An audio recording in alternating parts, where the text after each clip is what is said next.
Live from the Gillian Auditorium at the Massachusetts Institute of Technology, this is So You Think You Can Teach.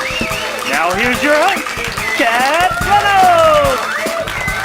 Hi, this is Kat Reynolds, host of So You Think You Can Teach. We've got a phenomenal season in store for you, and here's a special sneak peek. So let's take a look. This year, we scoured the building for the best teaching talents from around the department. You'll see the good. And then you're just left with the internal energy you. That looks easy. Almost too easy. But I can't help it. The first years are so cute. You'll see the bad. So essentially, if we have the index here, you can see, and if J, the index, is equal to... That's a J? Yeah, can't you help people read anything? Well, if it's not written by Stanford grads, yeah. And you'll see the ugly. I am a big fan of using analogies that play to my artistic talents. Can you give me an example? Sure. Many chemical engineering phenomena can be modeled by looking at a herd of caribou. So here's our macroscopic model. But let's zoom in.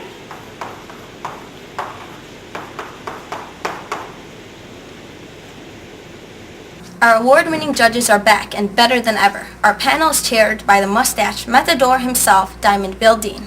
Well, it wasn't like Fourier, but it was still pretty damn good. As always, we have Bernhard Trout, our resident fashion advisor. It'd be more convincing if you entered in a trench coat and bowler's hat. I dare say, you're better at handling questions than I am. Finally, Professor Alan Hatton, our usual judge, had to unexpectedly fly back to Antarctica to visit our practice school station in the South Pole. So who will replace him? You'll have to watch to find out. Tune in this season for behind-the-scenes advice on the art of teaching. Learn board handling skills from Professor Doyle. Okay, Sal. The key to teaching is to use the board as efficiently as possible. See here, I put the whole lecture on one square. But Professor Doyle, if you missed a spot, there's nothing written. Oh, thanks, I forgot something. Oh, I can't follow anything. Well, it's really quite easy. This week, our lecture's rescheduled, but we're going to have two. And we're going to review the Navier-Stokes equation. And we'll talk about the similarity, Laplacius, and the boundary layer. Oh wait, this isn't supposed to be on here. You write the Navier-Stokes equation, and then you note that there's a shortage of length scales, so we gotta rescale about 10 to the third times, and then you note that we're doing the lubrication approximation. So we're on our 100th variable change, and you go to here, you know the similarity variable, remember this is x squiggle, transform the PE to the ODE. So we're on our third similarity transform, and you see the shortage of length scales. First indicate the order of magnitude, then you solve this, and then you plug in your similarity variable. So we've got to redo the first problem to get an asymptotic solution. And here, see this, order of magnitude this, and you rescale, and you find the g of x, so it's back in, but then you got to substitute in, and we can try the similarity method again. But see, we're only on our 10 to the third variable change, so we got to maybe do it another time. This season, you'll hone your integration skills with Professor Blankstein. Amanda P. Now we're going to Euler integrate this equation. As you can see, the first term is an intensive variable, so you kill it. As you can see, the second term is an intensive variable as well, so you kill it. Now the third term, we have an extensive variable, so you just kill the d.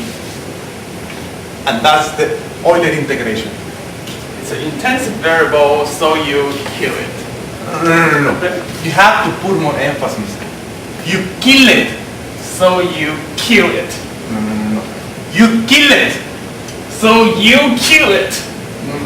That's fine. We have to put more work into this. Okay. So, can't we just give it a timeout? And calm your nerves about making mistakes with Professor Green. If you're worried about making a mistake, don't be. They're graduate students. They'll be double-checking everything you say. And if all else fails, you can just refer them to the text. So essentially, what you're saying is that students shouldn't take anything we say at face value, because essentially, grades don't matter in this course. Exactly. Plus, They all learned this stuff in like kindergarten or something like that. So tune in Wednesday nights this spring at 10, 9 Central to relax with Professor Verk. I'm pretty understanding with the students, you know. They barely have time to see the leaves change. Their lives are stressful already.